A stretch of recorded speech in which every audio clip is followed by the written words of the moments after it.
আসসালামু আলাইকুম। আমি ডাক্তার খালেদ হাসান মিলন। আজকে কথা বলবো, অনেকেরই একটা খুব কমন কোশ্চেন থাকে যে লাইপোমা টিউমার অপারেশন করলে এটা আরো বেশি গতিতে আপনার শরীরে ভরে যাবে কিনা, এটা একটা কোশ্চেন। আর দ্বিতীয় কোশ্চেন, টিউমার অপারেশনের পরে অপারেশনের জায়গাতে আবার টিউমার হবে কিনা। আচ্ছা, এখন যেটা গুরুত্বপূর্ণ বিষয় যে যে দুইটাই জিনিস, এই দুইটাই একটা কুসংস্কার। যে মানুষ মনে করে টিউমার অপারেশন করলে টিউমারের সংখ্যা বাড়ে। এটা তো আপনার জিনগত কারণে হচ্ছে। জিনগত কারণে আপনার শরীরে যেগুলা হওয়ার কথা ওগুলা আপনি অপারেশন না করলেও আপনার ওইগুলা হবে। অর্থাৎ অপারেশন করার সাথে নতুন করে হওয়ার এটার কোনো সম্পর্ক নাই। ঠিক আছে? অর্থাৎ অপারেশন করার সাথে এরকম কোনো সম্পর্ক নাই যে শরীরে ভরে যাবে।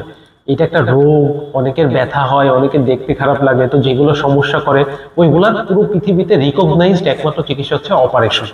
তো এটার অপারেশন একদম সেফ অপারেশন, দিন এসে অপারেশন করে চলে যাওয়া যায়।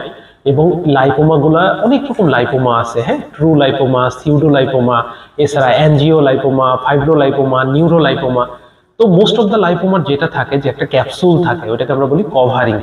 তো এই লাইপোমা গুলোর যদি আপনি ক্যাপসুল সহ, হ্যাঁ, বা অনেকে এটাকে শিকড় বলে, বাট শিকড় বলতে তো আসলে কিছু নাই, এটা একটা কভারিং। যেমন আমরা একটা ড্রেস পরে থাকি, হ্যাঁ, তো ডিমের উপরে যেমন একটা খোসা থাকে সাদা, ওই রকম একটা কভারিং থাকে।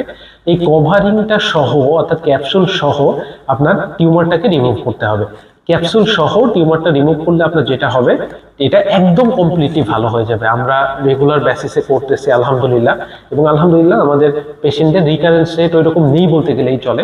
বেশ কিছু গবেষণা আছে, এখন যুগ অনেক আধুনিক, আপনারা চাইলে গুগল করবেন, হ্যাঁ, ইউটিউবে ঘাটাঘাটি করবেন, দেখবেন যে লাইপোমা যদি কমপ্লিটলি সার্জারি করা হয় এটার কোনো রিকারেন্স রেট নাই আলহামদুলিল্লাহ, হ্যাঁ।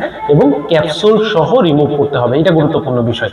আর লাইপোমা অপারেশন করলে লাইপোমার সংখ্যা আরো কমে যাবে, যেহেতু আপনি অপারেশন করবেন, কখনোই বাড়বে না। অসংখ্য ধন্যবাদ। Thanks everyone, thanks for watching this video.